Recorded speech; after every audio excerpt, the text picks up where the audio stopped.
friends, and thanks for listening to Moon Tower Soccer. On today's show, we're going to interview Austin FC goalkeeper Brad Stuver. We'll also cover a few other pieces of Austin FC news, including a couple of player signings.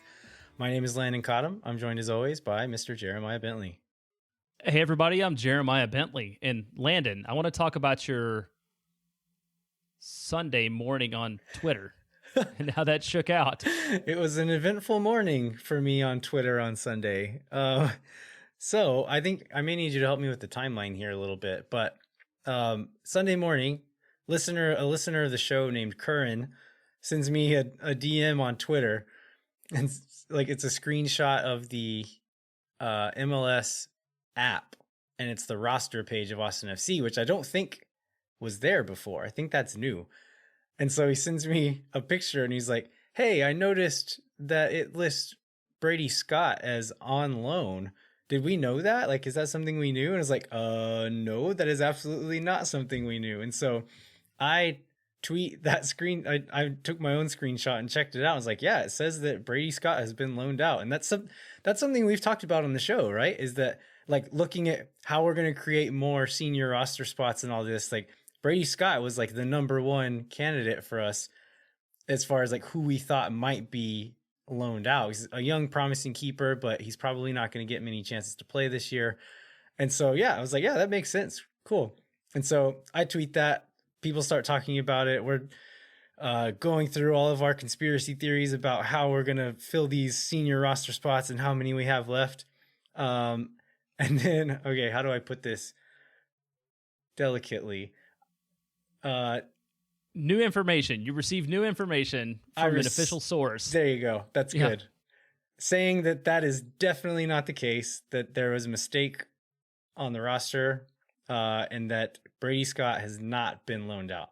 So I then found another roster page on MLS, on the MLS website, where, so this is the page that we've looked at a lot for other teams, right? Like listing out senior roster spots and all of that kind of stuff. Looking there, I think there's quite a few things that aren't entirely correct on here. So for one thing, it lists Rodney Redis as an unavailable player. There's some players listed as supplemental that I don't think can actually be supplemental, and vice versa. And so I don't think we can put much stock into this page for the time being. I don't know if it's a thing where this page is not supposed to be live yet, or what the deal is, but apparently we can't trust it right now. Yeah. Well, I got really excited and then I looked at it again, and I think there's a guy that like actually plays for Nashville that was listed on our roster. Oh, that's right. Yeah. Yeah. Which is a little disappointing, but yeah, it was clearly the greatest roster excitement since that like 4 hours Rodney Redis wasn't on our roster for a while. And then I didn't have the app. So my theory is it was like a conspiracy theory to get people from Austin to download the MLS app, because it wasn't on the actual website, right? Like I think it was only like the in-app version of it. Correct. Yeah. It was the in-app version, because I checked the desktop website as well and it wasn't listed on there. Although there is this other page on the MLS website that I don't know how to navigate to it. I tried to navigate to it and couldn't find it, but another listener posted it in that thread on Twitter to get to this other page, which, yeah, my guess is that like this isn't supposed to be posted yet, and so some of it's just wrong. But it made for a very fun and exciting morning on Twitter for a lot of people that are way, way too into this. So in short, we still know nothing about who's designating what roster spots and how many senior spots we have left. So we'll have to wait another few weeks to finally get that confirmed. Anyway, let's move on to some other roster things that we do know for sure now. Something that we mentioned last week, which was just rumored and is now official, is Zan Kolmanic, a 21-year-old Slovenian left back, has now been officially announced as an Austin FC player. One thing that I think is interesting about this move is that it is a loan with an option to buy, which I think is a good move for something like this. What do you think about that? Do you think that's the right thing to do? Yeah, I think that's the right thing to do too. Because we know so little about it. I thought the most interesting thing for me was sort of the difference in opinion between what Maribor posted on their site about what this deal was and what Austin was, because I believe that the Slovenian club's website called it a lucrative transfer, which Austin FC called a loan with an option to buy. And I think maybe it was Chris Bills or somebody followed up on like the difference between the two characterizations of that deal and confirmed that it was actually like a loan with an option to buy. And we'll talk about this in a minute, but this is a player acquisition mechanism that we have not taken advantage of before. And then we basically, in some way, like we did twice in the same day, right? Because this is one of two loans that we actually did that day. But it makes a lot of sense knowing what we know about him. And, if he comes in, he's successful, then there's an option to buy there. In a lot of ways, I feel like it matches what has happened in converse with MLS players who've gone to Europe, right? Like with Jordan Morris and Areola and some others, where they were loaned out, and if they succeeded, then they could be bought, and it would work out for everybody. And if not, like unfortunately for Jordan Morris, then nobody, like no harm, no foul on that. So it seems like a smart move for Austin FC to me. Yeah, and I think another thing to point out is you see a lot of moves like this these days, right? I feel like the last few years, in not just in MLS but in other leagues as well, you've seen quite a few like of these loans with an option to buy things, and I think it's a smart move for the buying team if you can get it, to be able to kind of kick the tires for a year. And I think it was we don't have this confirmed, but I think one of the rumors I saw was like $1.75 million or something would be the transfer fee. Could be entirely wrong, but that's the only rumor we have to go off of. But instead of spending that money now, you can do the loan. Essentially, all you're on the hook for is his salary for this season. And so even if they know right now that they want to buy him, you can kind of push that extra expense down the line and use that as far as just kind of like balancing roster budget and all of that for this season. You can push that expense, like kind of kick that can down the road a little bit and give yourself a little more flexibility on how you're building this season's roster. So it looks like Kolmanic is going to stay with Maribor until March 15th. So just a few more days and play. I think he has one more game left with them, and then he'll be coming to Austin. I think they're still working on visa stuff and things like that, but doesn't seem to be anything that should get delayed or held up or anything like that. Is that our sixth international slot filled?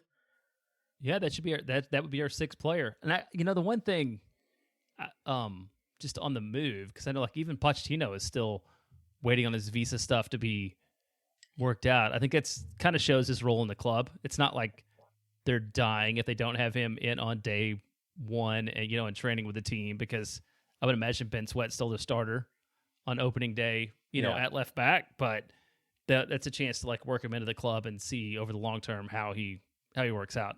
Yeah. Something else we talked about last week is whether or not he will fill that U22 initiative slot. Still don't have any more information on that, and the U22 initiative has not even been officially announced by MLS yet. So I think there's probably some details about that we'll still find out in the coming month or so before the season starts, right? We have to find out before then. Yeah, it gets closer every day. It's kind of crazy. So that was that was in Anthony Precourt. It's hard to keep up with the smoke tweets, but I think I have this timeline down right. So there was like a tweet which promised a player in 24 hours, and then it got to like 25 and everybody got super stressed out, but eventually it turned out to be him. And then there was a second smoke tweet that said, and another one, or another Something one to like come, that. Yeah. Something like that. And so who was that? It was I was surprised. I don't think anybody was expecting this one, but it ended up being Sebastian Berhalter, who is a 19-year-old defensive midfielder from Columbus and United States national team coach Greg Berhalter's son. So, I was very surprised by this. And yeah, it makes sense on some levels. He played under Wolf at the Crew. Josh Wolf and Greg Berhalter have been partners in crime for many years now and have known each other since they were both kids playing. And so I think it makes a lot of sense for Berhalter. Also, Columbus is stacked this year. Sebastian was not going to get playing time in Columbus. They're really deep in midfield. He wasn't going to get that time. So makes a lot of sense.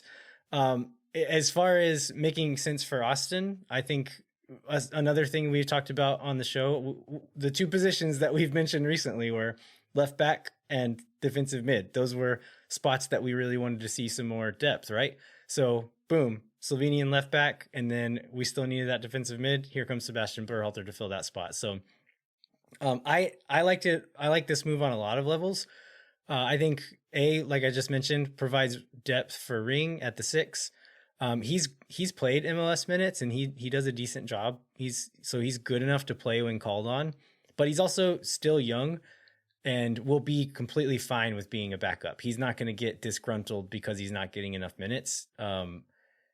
So I think that's kind of ideal whenever you have a locked in starter like Alex Ring, where you want his backup to be okay with being a backup and to kind of like learn from him and kind of fight for those minutes he's going to get, but knows his place there. Another thing, another box it kind of ticked for me is there's a certain subset of Columbus Crew Twitter who likes to just troll any Austin FC tweet at all, and that was pretty fun to read the comment sections whenever they announced that he was coming to Austin. Yeah, and that group on that one particularly seemed, I mean, as annoying as always, but legitimately upset about that, more so than you see. Usually they're like, oh yeah, you just got this person who's like barely good enough to be our backup or whatever, but like maybe they actually saw some potential in Berhalter, which was good. And so the acquisition mechanism is odd and different. So can you talk a little bit about that? I mean, it's a loan, but it's not a loan to buy. It's a loan to do something else, which I didn't even know you could do, but I'm not surprised by knowing MLS. So it is a loan with the option to trade at the end of the season, which I've listening to Extra Time and some other like reading some articles about it. It seems like this is the first deal of its kind in MLS. It's not so different from the deal with Kolmanic. Like, we're going to get him for a season, and at the end of the season, if we want to buy him, then there's probably a set price at which we will be able to buy him at the end of the season. Loans don't happen all that often in MLS, just because I think you're limited to one loan per season or something like that. You can only loan out one player per season to an MLS club. I don't believe they're allowed to play against their parent club, which I think is going to be true for Berhalter. He's not going to be able to play against the Crew when we play them. And then, so that'll be interesting to see if, say, Ring is out international duty or injured or whatever, and we can't play, and then we're playing the Crew that week, and we can't play our backup number 6 because of who he is. But that'll be interesting to see. But also, I think another thing that's interesting is that we're paying a little bit of money for this loan. So $50,000 in GAM up front, plus an additional $50,000 in GAM if he meets certain performance benchmarks. So it's not a ton of money, and like Austin being an expansion team, we're a little bit allocation money rich this year, and so that's not too bad. And then the amount that the trade would be for wasn't announced, but I imagine it's a fixed amount of GAM that they agreed upon that Austin would be able to trigger if they want to buy him permanently at the end of the year. But I think this is a really good move. One question that I think I know the answer to is, will he count as a homegrown player for us?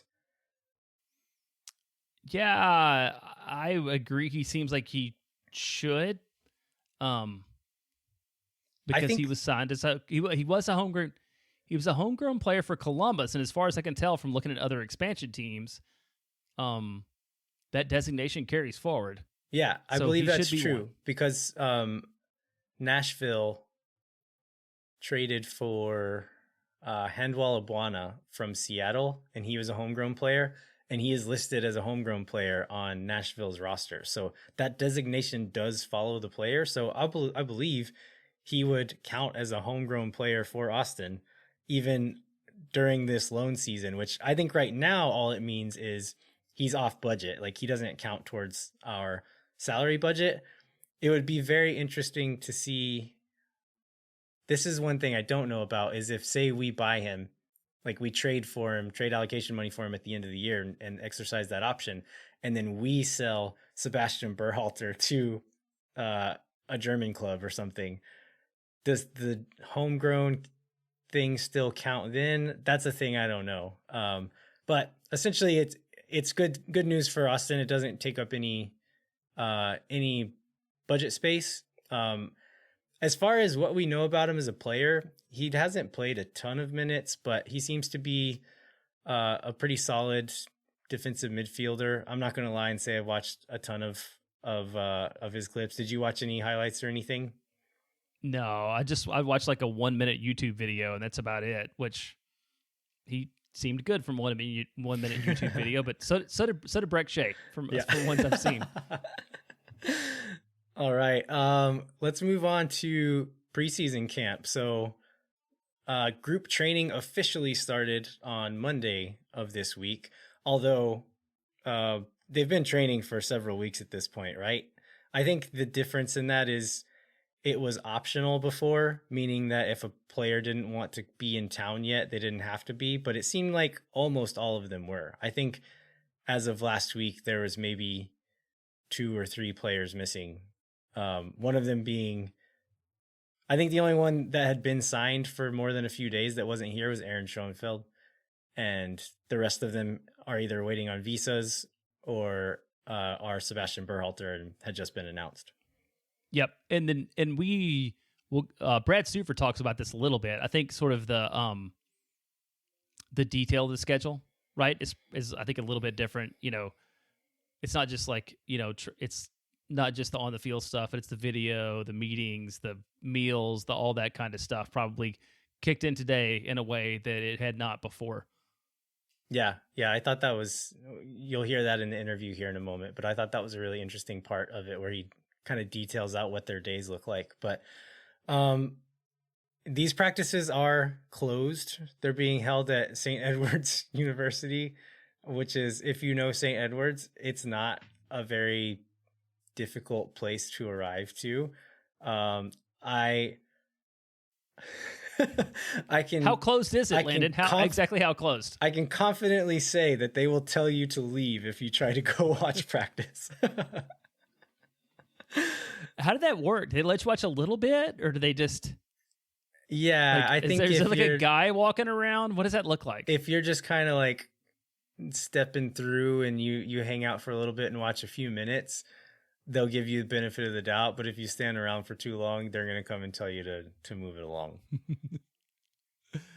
Oh, well, that's too bad. Unless you're, I guess, a student. They probably can't throw the students off the outside of practice. I don't know. Do the students care? Do the students even know what's going on? There were some students out there. Okay. Next week, I'm going to go out like Steve Buscemi. Is that from like 30 Rock? What show is that from where Steve Buscemi is dressed as a teenager holding a skateboard? With his baseball cap on backwards, which I'm doing right now. So I feel very... fellow teens. Yeah. It's an Adam Sandler movie, I'm pretty sure. I don't know. If you know what Steve Buscemi movie this famous meme is from, like, please share it and let us know. So one of the things that people were really excited about was what numbers players had on their training kits, which I assume is probably also going to be the numbers that they wear. Yeah, you'd think during the regular season. You'd think so. And I think, I don't know if this is all Brian Mangum, but Brian Mangum is very into this. And I think we ended up via Instagram getting the numbers for basically every player. Like, how do you feel about that? Are you super excited about numbers? Do you care? I honestly don't care a lot. I know that like there's certain numbers that have kind of a historical significance, and that it is a big deal to have that number on certain teams. I'm kind of more of the thought that, like, I don't know, pick whatever number you think is cool. And I really like in the Mexican League where teams are not allowed to have a repeating number all the way through like their youth academies, essentially. And so their youth academies are all wearing these crazy numbers. But if one of those guys gets moved, say a 19-year-old, 18-year-old gets moved up to the first team, he has to keep that number. And so he'll be like number 146 starting at left back.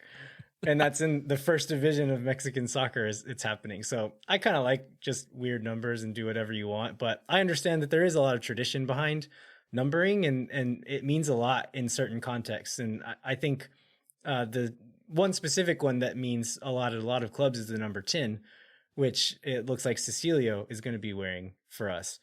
Do you think, do you like that he's wearing the number 10? And B, do you think that means anything as far as how he's going to be used on the field? I think that from what I know about 10s and how we're going to line up, I think it's a good sign. I mean, my experience has been that that's like you're the biggest playmaker for any club and basically anywhere in the world. So if you look at other number 10s include Pele, Messi, Wayne Rooney, and Neymar. I mean, that's a pretty decent set of players wearing number 10, when I think about the role that we expect and hope Cecilia to play on the club is the biggest playmaker and biggest name on the side, like that's the role that I expect him to fill. So he seems like the closest thing to a number 10 that we have. How do you feel about that? Yeah, I think there's like two sides to it, right? There's like the cultural significance of the number and then like the soccer significance of the number. And so I think like cultural significance, I've been saying for a while that I hope that Cecilio, I think that Wolf should put some responsibility on Cecilio and kind of put pressure on him to be a big part of this team. I think he needs that. I think that's going to be something that makes him, that can push him to kind of be a really big player for this team and a really good player in MLS. Kind of like what you saw Bob Bradley do with Carlos Vela, to come in and be like, you're my guy. If we're going to be good, you're the one who's going to do it. I want to see that kind of pressure be put on Cecilio. I think giving him the number 10 is a part of that. It's saying like he played in Argentina. So the number 10 means a lot in that country with Maradona wearing that number. So I think he knows what it means, and I'm glad that he wanted it, and I'm kind of glad that pressure is going to be put on him. As far as the soccer side of it, he can play in that position, and I think you're right. He's like a winger who likes to cut inside, so he is a playmaker. I don't think he's like the stereotypical number 10, but again, like I said, I don't put a lot of weight in that kind of stuff. So I think from a cultural perspective, I'm happy with it. And then from a soccer perspective, I don't know that it means a ton in this scenario. I had one other. I'm gonna have two other number things. One that I think is interesting and very traditional that Austin did not claim is almost always your goalkeeper's number 1. Yeah, and Austin does not have a 1, and I mean I think that's meaningful. And what did our keepers end up being to this point? Tarbell is 31, Stuver is 41, and Scott is 28. And then I don't know. I guess Pulisic probably doesn't have a number right now. Will Pulisic, who is on trial with the team right now, maybe they don't give him a number until he actually gets signed. Yeah. So can you see? I mean, do people change numbers here in the year? Like if we get somebody. If Tarbell, I don't know. Maybe we should say Stuver since we're going to interview him. Maybe we should be all team Stuver. So if Brad Stuver ends up being the number 1 keeper, like does he switch the number 1 jersey? I don't know. I imagine he could if he really wanted to, but it kind of seems like maybe these guys just like had numbers they liked already and didn't want to mess with it. I don't know. And I don't know how like registration, like if you're actually registered with a certain number and you have to stick with it, I don't know how all that works. And then there's another number thing that just really quickly is going to annoy me until the end of time, or until he changes it now. Like, why Alex Ring, who is the most stereotypical number 6 that you could possibly have, decided to pick 8, and now somebody else has 6. Berhalter got number 6. Berhalter has 6. Like, that just seems backwards. Like, that's going to bother me. Like, I think I'm not a huge number guy, but I think Ring has always worn 8. He did it in New York anyway. I don't know if he did before then. And so that's going to be a thing that, like, again, it personally doesn't bother me, but I think it could cause confusion as we're talking about Alex Ring is Austin FC's number 6. He's the guy. And they're like, no, he wears number 8. He wears like, number that's 8. Yeah. Not what I meant. Yeah. And I guess it's probably all okay, because I feel like that's a thing that teams have, like MLS, I mean, and other places have gotten away from a little bit, is that like strict adherence to the numbering system that was invented in England a long time ago, So it's probably going to be okay. But yeah, that 8 and 6 thing is one that I find sort of odd. Yeah, one thing I was kind of like thinking about which numbers on the field like mean a very specific thing. And it's only some of the numbers, right? Like it's kind of like the middle of the attacking part of the field are the only ones that you really use those numbers for anything. Like, so the 6 is a defensive midfielder. An 8 is usually more of like a box to box midfielder. A 10 is kind of the string pulling attacking midfielder. And a 9 is a center forward. Technically I think it's like 7 and 11 are the wingers. Yeah. The others. Yeah. Nobody uses that. Nobody says like, oh, he's playing as the number 7 today. Like, no, it's curious to me, like why those other ones stuck and other ones didn't. And that actually holds through all the way, right? Because I feel like 4 and 5 are very traditional for center backs too. I don't know what our center backs numbers are, but I could look it up because we have it right in front of us. But Beasler is 5. Yeah. Romagna is 3. And Cascante is 18, which was his number in Portland as well. So Jay, again, you're right. That doesn't play out on the wings very much at all. Yeah, so that's your lesson on numbers, if you care. It does seem like a lot of the players got the numbers that they've used on their previous teams. Most of them, it seems like they were able to get those. It looks like Rodney didn't get to keep his number 22 because Ben Sweat outranks him, maybe. But yeah, poor guy. So let's talk about preseason. We know there's going to be a match on the 19th. Close to the public. And close to media too. So we got double shut out of that. And I believe there's another one on the 24th or 25th. But there was another one that was proposed, but maybe not really proposed. So let's talk about the Austin Bold trying to throw in another preseason match for Austin FC. Yeah. So the Bold put out a press statement essentially challenging Austin FC to a game out at the Bold Stadium at Coda. And it was going to be a fundraiser for HAM, which I forget what it stands for, but it's essentially like providing benefits for musicians in town. It's the Health Alliance for Austin Musicians. There you go. It's like health insurance for playing musicians in town that wouldn't be able to get it through an employer or anything like that. Yeah, and then the food bank, which that's great. That's a really great idea as far as having a fundraiser goes. And then in follow-up tweets, the Bold raised the stakes by saying that they offered to light the famous tower out at the Coda racetrack, to light it up Verde for a month if Austin FC wins, and then offered to pick up the bar for Austin FC supporters, pick up the bar tab for Austin FC supporters at Easy Tiger if Austin FC wins. So it came out, like, it first came out and we were like, is this for real? Like, is Austin FC in on this? Is this actually going to happen?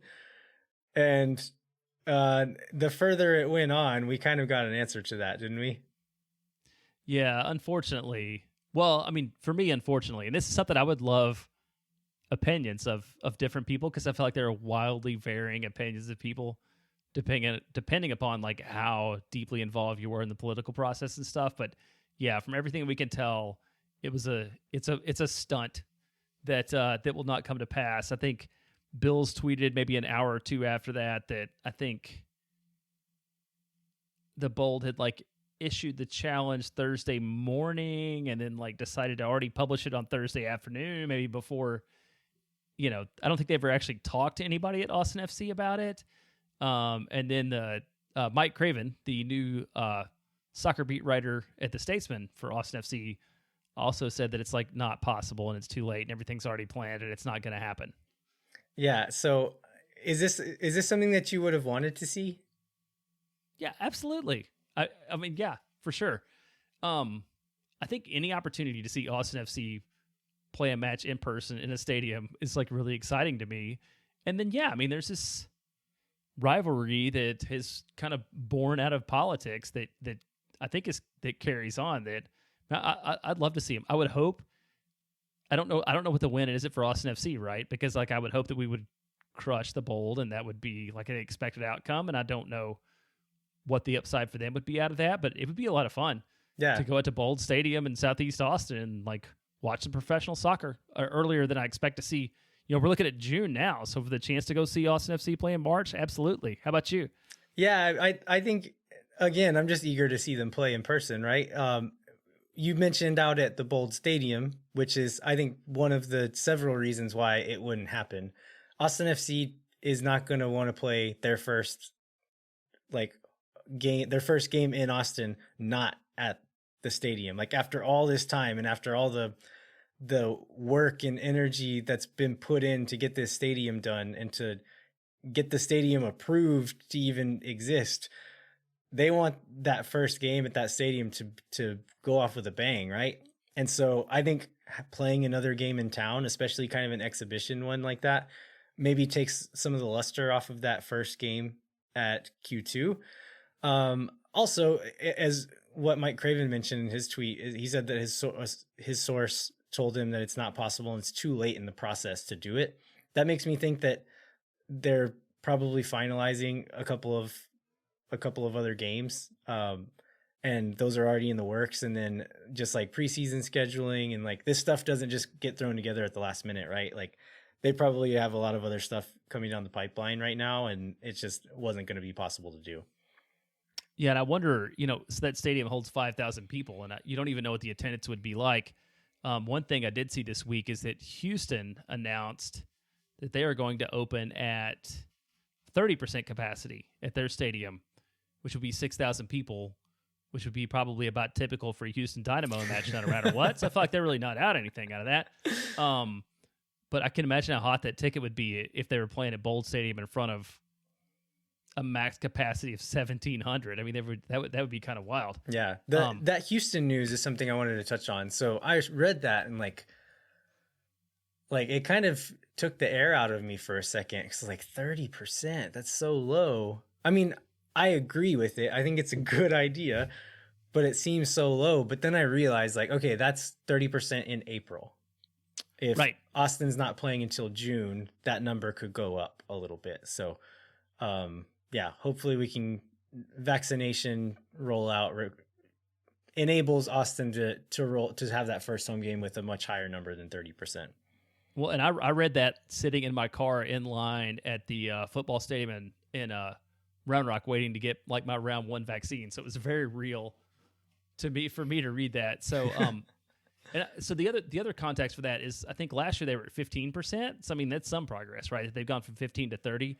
And then, Austin's a couple months off, and I figure there will be a lot more that will develop between now and then. And then Dallas, at the time, hadn't announced what they were going to do. And I don't think they have since then either. But, maybe we'll get to 50 or 75, I think, would be good to open the season. I mean, who knows? But if you had asked me 2 months ago whether I had expected to be in the stadium in June, I probably would have said no. So, like, I feel a lot more positive now than I did then. Yeah, it seems like kind of the news coming out of health officials and stuff.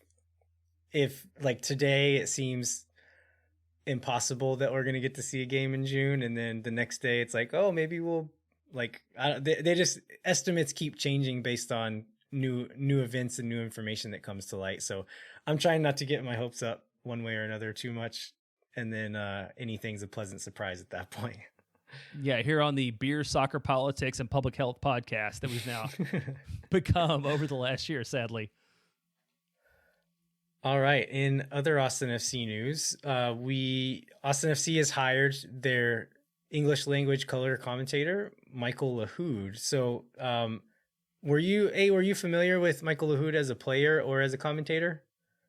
I was not either way around. Do you remember him either as a player or announcer? No, it seems like most of his MLS career was really before I was paying that much attention. So he's kind of bounced back and forth between MLS and USL. Yeah, he did play for Chivas USA, which I know about, but I did not watch. Yeah. But so he played for them from 2009 to 2012, then the Union to 2016. But in between, he had stops at USL, Carolina Dynamo, Miami FC, FC Cincinnati, and San Antonio FC. So he's been around here a little bit, and then most recently he was the TV analyst for Longhorn Network for UT women's soccer, and then the ACC for ACC men's soccer. So I guess I watched UT women's soccer, which I think it's probably okay that it's not super familiar. I wasn't like, oh, that soccer announcer's terrible. And so like, it's glad it's not him. If you forgot about a soccer announcer, it means he probably did a pretty good job. Yeah, I think so. He told good stories. He was unoffensive. We talked to our friend Phil West about him, and Phil was really excited about him. Phil wrote a pretty good article for the Austin FC website about Lahoud and his background, and he said he thought it was a great hire, said he was a frank and good conversationalist during the interview for the site, and then in the most revelatory part of it, Phil said, like, he also said I was smart, which, like, made me think I would like him, which is, like, true for all of us, right? My favorite person is somebody who's like, you're really smart and you ask good questions. Yeah, Lahoud and Adrian Healy actually announced the UT women's soccer game on TV the other night. So it looks like they're already getting out there and trying to build that chemistry. I meant to kind of watch a little bit of it to get an idea of what he's going to be like, and I didn't get a chance to. But just looking online, I've seen some pretty notable voices in the American soccer landscape reach out and say, like, Austin FC made a really good hire in this one. So seems promising. I'm excited to hear what he can do once we get those games started. Yeah, and he made a really good video on the site too. He really seems to appreciate Austin. The point Phil made, I think, is really good, is he seems to understand that he's, like, got a lot to learn, and he's excited to do that and excited to keep improving his skills and bringing his talent to the table. So I think it's a good thing. You know, it's an interesting hire, which is always nice. I imagine he's excited. If he's someone who's eager to learn, I imagine he's very excited to be working next to Adrian Healy, someone who's been in the business for a really long time. Yeah, you couldn't have a better influence than that. Do you want to go, like, another level down and talk a little academy soccer, because we've got a few minutes left to cover here? Let's do it. So they're off to a strong start, and then they beat Houston last week. What, all three matches? They're undefeated, I believe, in the spring season right now. Is that correct? I think the U15 team is. I don't know about the younger levels. I don't know that the younger teams have played as many games as the U15s, but yeah, the U15s have been really strong. I actually went out and watched them play Rise FC, which is are they Houston or San Antonio? They're Houston, right? They're Houston, yeah. Yeah. So it's a Houston club. They came to town, played up in Round Rock, and I went out and watched. And I think back to the very first academy thing I went to, like, a year and a half ago or something like that. They had one team, and they were the U14s at the time, and they just looked like a bunch of little boys out there. And you forget how fast teenagers grow, right? Like, they're all, half of them are tall, not half of them, some of them are taller than me now, and just like look like real soccer players now. And I was really impressed by how they looked the other day against Rise. There's a few players that are very, very good. Yeah, that's good. So hopefully sometime over the next month or so, they'll move out to the St. David's Performance Center, and it'll be a little easier to go catch them. And then probably the same with the main club too. You know, I'd expect the next, before too long, people will be able to maybe catch some matches without being thrown out by security, or not catch practice without being thrown out security, and catch some matches too, which would be nice and a good place to move into. All right, let's. I think it's a good time to move on to our interview with Brad Stuver. So, Brad, just like watching his online presence, seems like a really good dude, and I think that's gonna come across in the interview. One of the reasons why we wanted to have Brad on specifically is he seemed to be kind of one of the driving forces behind the GoFundMe that the Austin FC players put together during the winter storm a couple of weeks ago. He and his wife have been extremely involved, and they showed that very much during that winter storm. We're sharing information. Here's resources for this kind of thing. If you need this kind of thing, here's where you can go. And they were just like very involved in trying to help as much as they could. It was really cool to see not only them, but other players just jumping in and helping their new community, even though they haven't lived here very long. And I think Brad is just a prime example of that. So that's one of the reasons we wanted to talk to him. But seems like a really good dude. And I hope you guys enjoy this interview. Well, one thing that I meant to ask him that I forgot too, that we can talk about briefly here, is his wife. Did you read his wife's chart on what constitutes a sandwich? Oh, And do you have an opinion on it? Like, I meant to ask that. And I forgot. I refuse to get into an argument about sandwiches. Okay, just know, is a hot dog a sandwich? Is basically the midpoint in the sandwich continuum. My and answer it just goes weird either way. My answer is I don't care. All right, let's do the interview then. Never mind. Okay.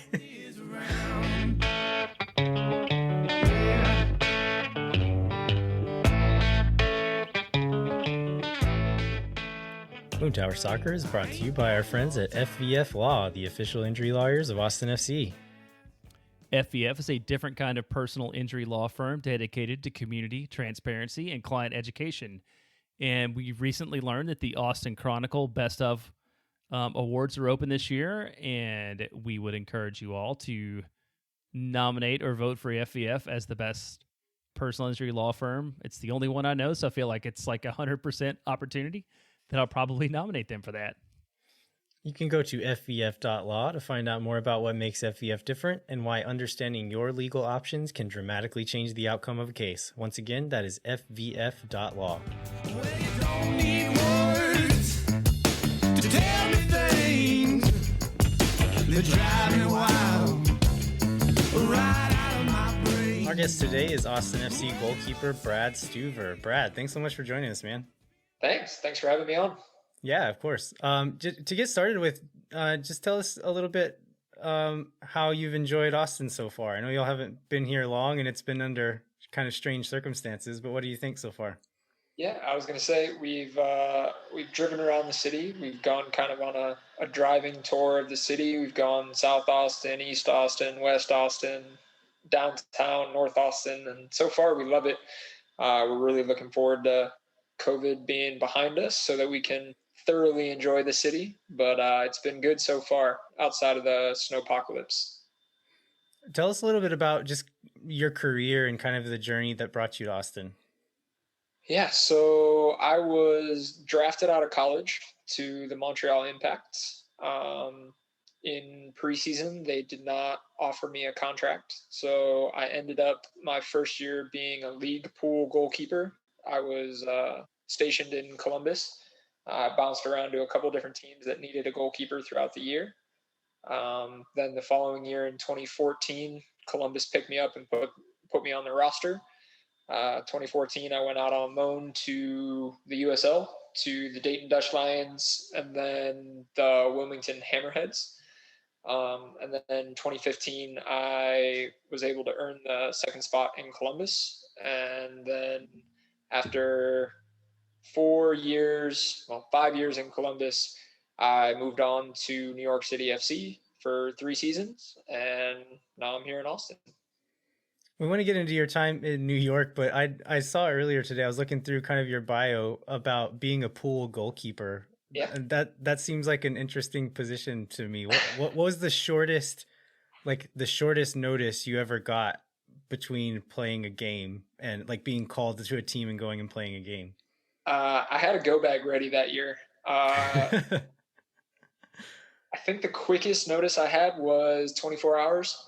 I got called.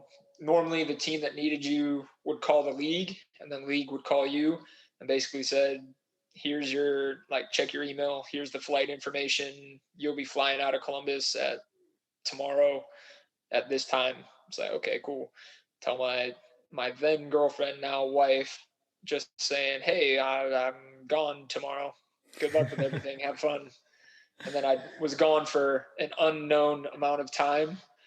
I was there with the team until they told me that they didn't need me anymore and sent me back to Columbus. So it was an interesting year, but it was cool. I got to play in front of a lot of different coaches. I got to see a lot of different teams. It was actually kind of fun for the first year. Yeah, so for listeners, maybe we should have explained this, but for listeners who don't know, MLS keeps at least one pool goalkeeper for teams who have keepers injured and need somebody to fill in, and they just have this reserve keeper to send out. So that's kind of what he was talking about. But going back to your time in New York, and then also in in teams before that, you've had experience working with both Josh Wolf and with Claudio Reyna. What makes each of them unique, and kind of what have you seen them bring to the Austin project so far? I mean, both of them are amazing. My time with Josh in Columbus, my time with Claudio in New York, both of them have very similar philosophies with the style of play that they want to see on the field. It's very ball oriented. It's very possession based, but it's also really attack minded. They want to see a lot of goals. They want to see a lot of movement, and they demand a lot from their players. But the biggest thing for me is both Josh and Claudio both respect the players so much. Their experience as players has translated over to coaching and being a sporting director. They understand what players go through on and off the field. They understand how to get the best out of players and how to talk to them. So I was really excited when they teamed up here in Austin, and I know so far it's been amazing, and the group of guys we have is fantastic. Yeah, and that's the thing that we've heard a lot about Josh in particular is the way that he connects with players and really, communicates with them. Is there anything, neither one of them were keepers. Like, is there any different communication that y'all have? Is there like a translation that they have to go through to reach you, or what does that sound like? Having a keeper translator. Yeah, I mean, both of them are in the mindset that a keeper is just an extension of a field player. They expect their goalkeepers to be field players. You look at guys like Steve Clark and Zach Steffen in Columbus. You look at Sean Johnson in New York. All these guys were expected to play with their feet so much. When it comes to the goalkeeping aspect, they don't really chime in too much. We have Preston to help us with that aspect of it all. But Josh and Claudio both want to talk to the goalkeepers and want them to understand everything we're doing on the field, because the same principles that we put into practice with the midfielders and the defenders and the forwards is the same for the goalkeepers. Yeah, well, how about, you mentioned this a little bit in sort of figuring out Austin during a pandemic. I would imagine, coming to an expansion team in a new city during a pandemic, like what's that been like? And how do you gel as a team, sort of given all these sort of restrictions and the situation that we're in? Yeah, it's been interesting. I mean, as an expansion club, it's always difficult because everyone's coming from different markets, and everyone's coming into a new city and learn their new teammates. But I think it's been pretty good. A lot of guys got into market pretty early.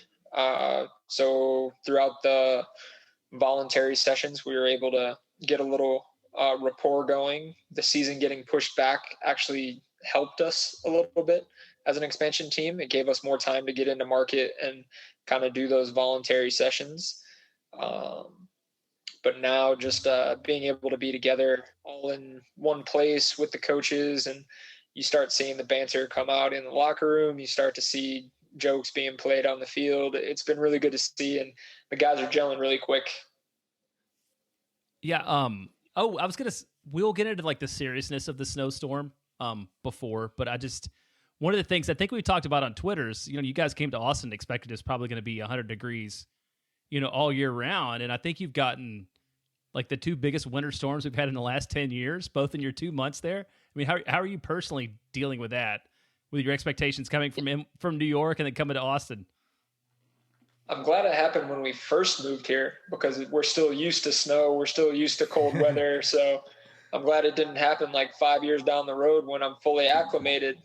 No, but it's been fine. I know the snowpocalypse was not great for the community and not great for the state as a whole.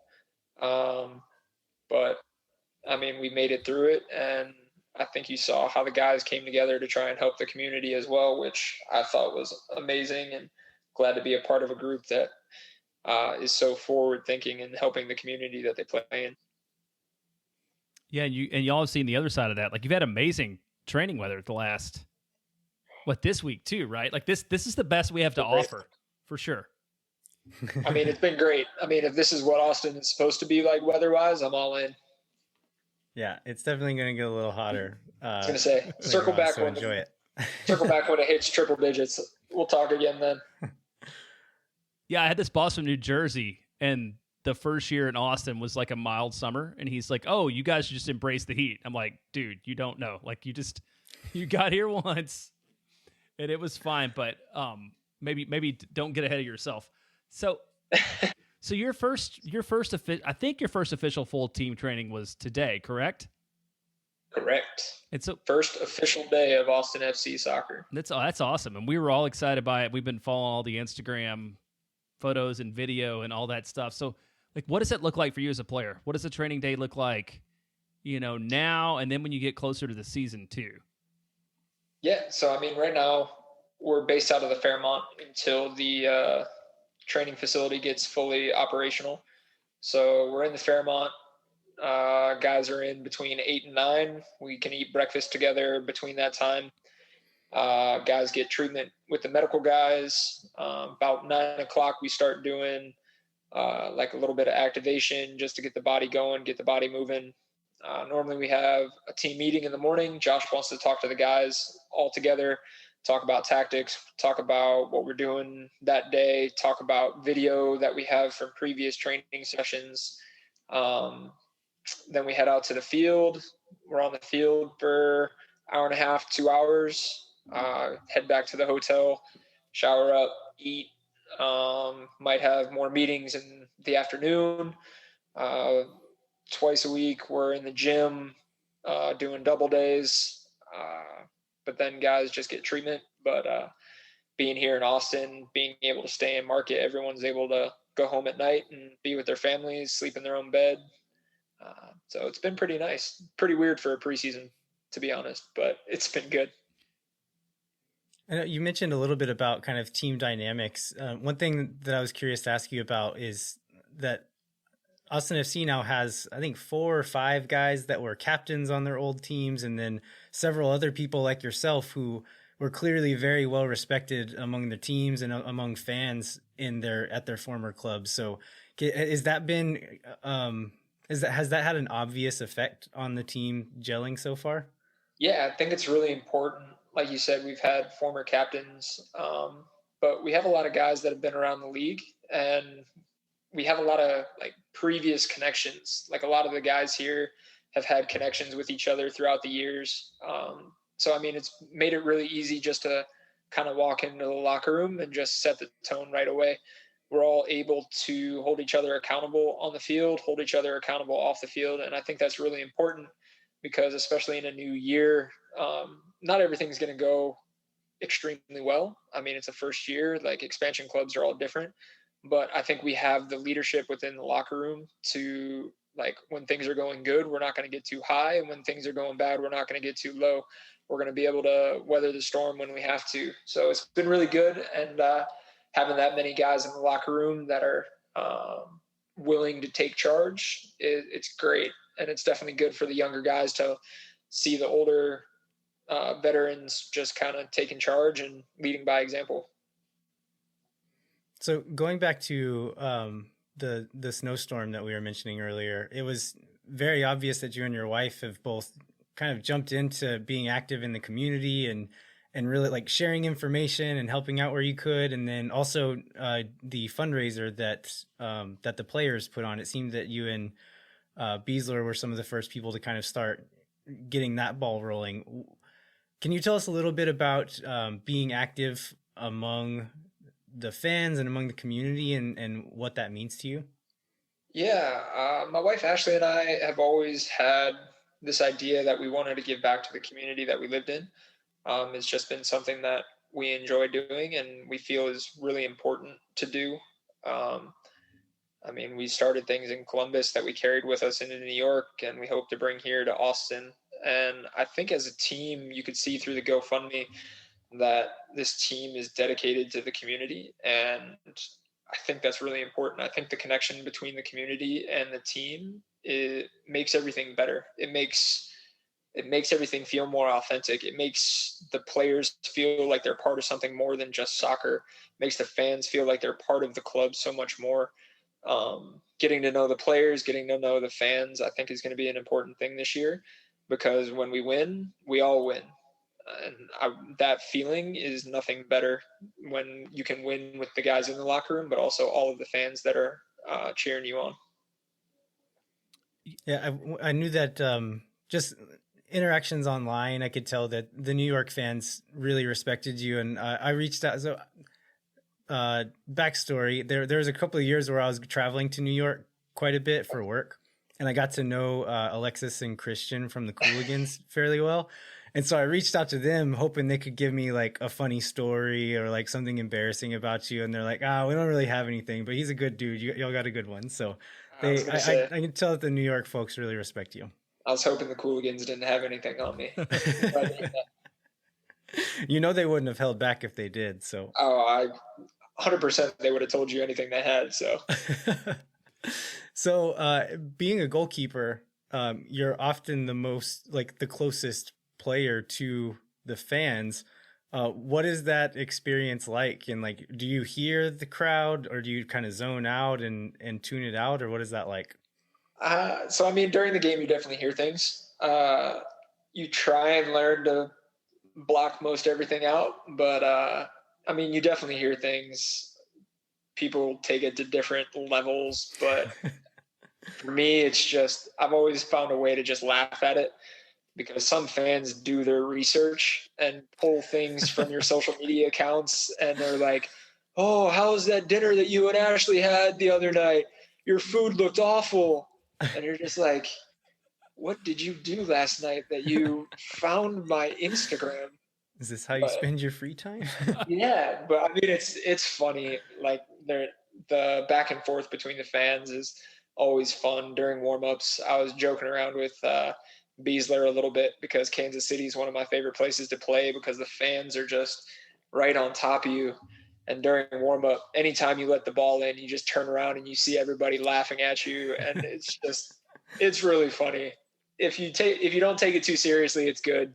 If you take it too seriously, you can let it affect like how you play, but you kind of get used to it. We'll have to get you and the other keepers to do like a training session with the supporters section, and you can give tips on how to get into keepers' heads. I love that. We can do that. Yeah, that's a great idea. We can figure that out. Is there anybody else that's really good at that beyond Kansas City? I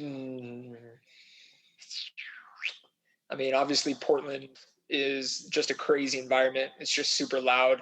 That one, it just kind of drowns out. You don't really hear the fans as much. Minnesota, you hear people a lot. Minnesota's new stadium, you hear guys a lot. RSL, you hear the fans. I'm trying to think I think the worst place is Orlando. I think Orlando's the worst. And that's just because there's nothing clever about what gets yelled at you in Orlando. It's just pure berating you for absolutely no reason. It's just like Florida Man. It's like a stadium full of Florida Mans then, huh? Is that what it is? Yeah, I mean, there were examples. I think it was a couple years ago. The fans started yelling at their own players. It wasn't even like they were yelling at the other team and their own player. It was after a loss, and like their players started yelling at the fans. The fans started. They don't hold back. Whether you're on their team or not, they don't hold back. Well, I have one more Twitter question before Landon probably asks a real question. So your parents, I think, follow and interact with both of us on Twitter, and I want to know, like, is it your mom or your dad that is the primary owner of that account, and how do they feel about us? Because I feel like I want to know. They were excited today when we tweeted about this interview coming up. I was gonna say, I mean, as you see, it's both of them on the name. I think my mom is a little more active on it. I think she's better with the social media than my dad is. Yeah, I think it might be my mom. But yeah, she was really excited about Austin. So she was trying to find the people that talk about the club the most, and we were following everybody they could.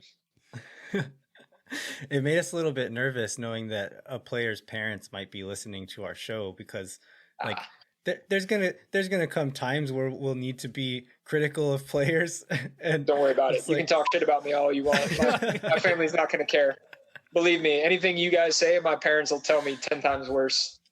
Oh, you let in that goal, huh? That was a little suspect, Brad. Oh, that's brutal. That's brutal. Okay, we know that your parents are gonna do worse than us, so we're not gonna hold back on you. Biggest fans and biggest critics all at one time. That's good. That's good. I wanted to ask one more question about the kind of the squad. So I know that you said that you're already familiar with a lot of these guys just from being around the league or having played with them before or something like that. Is there any like one particular player that you weren't familiar with that you've seen in training that has really impressed you?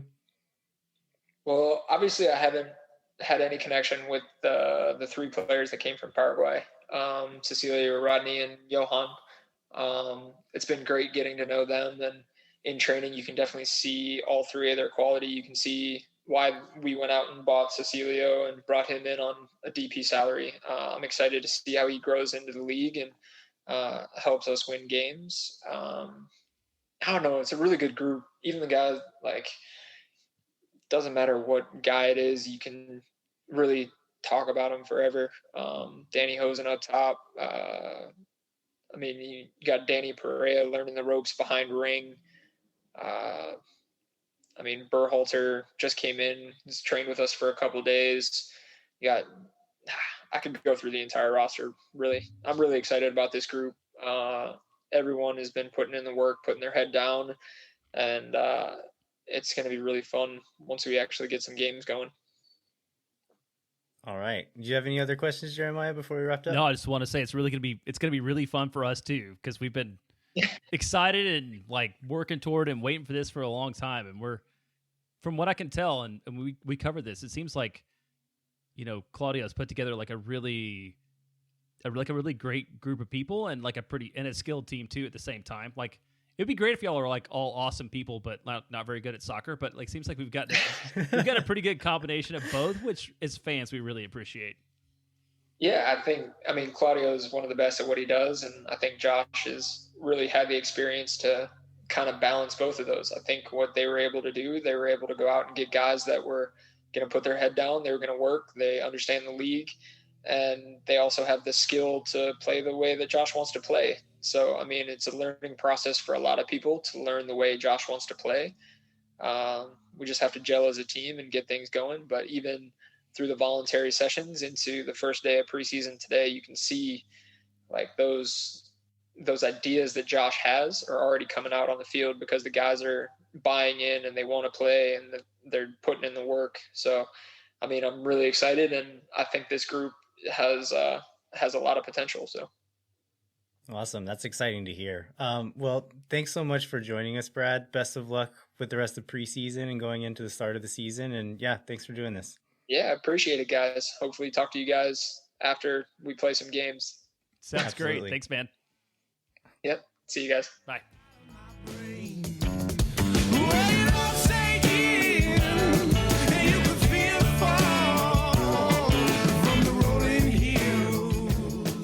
We want to thank Brad Stuver one more time for joining us. Seems like a really good dude, and we wish him the best of luck in preseason and going on into the season. We'd like to remind you to rate, review, and subscribe wherever you get your podcasts. We'd also encourage you to visit the Striker Texas website, where you can find Chris Bill's articles on Kolmanic and Berhalter, the new players, as well as lots of other Austin FC news, and as well as news from all across the Texas soccer landscape. And we'd like to remind you, if you want to continue the conversation on Twitter, check us out at jbentley_ATX or LViajero87. And I feel like we've gotten a lot more engagement there lately. So really have enjoyed that with some friends of ours, some new people who kind of want to chat about what's going on with Austin FC as the season becomes more and more real. And we're 5 weeks out now from having our first match. Yeah, absolutely. So yeah, y'all keep bringing questions, talking to us, talking trash, whatever you want to do. We love it. It's been a lot of fun.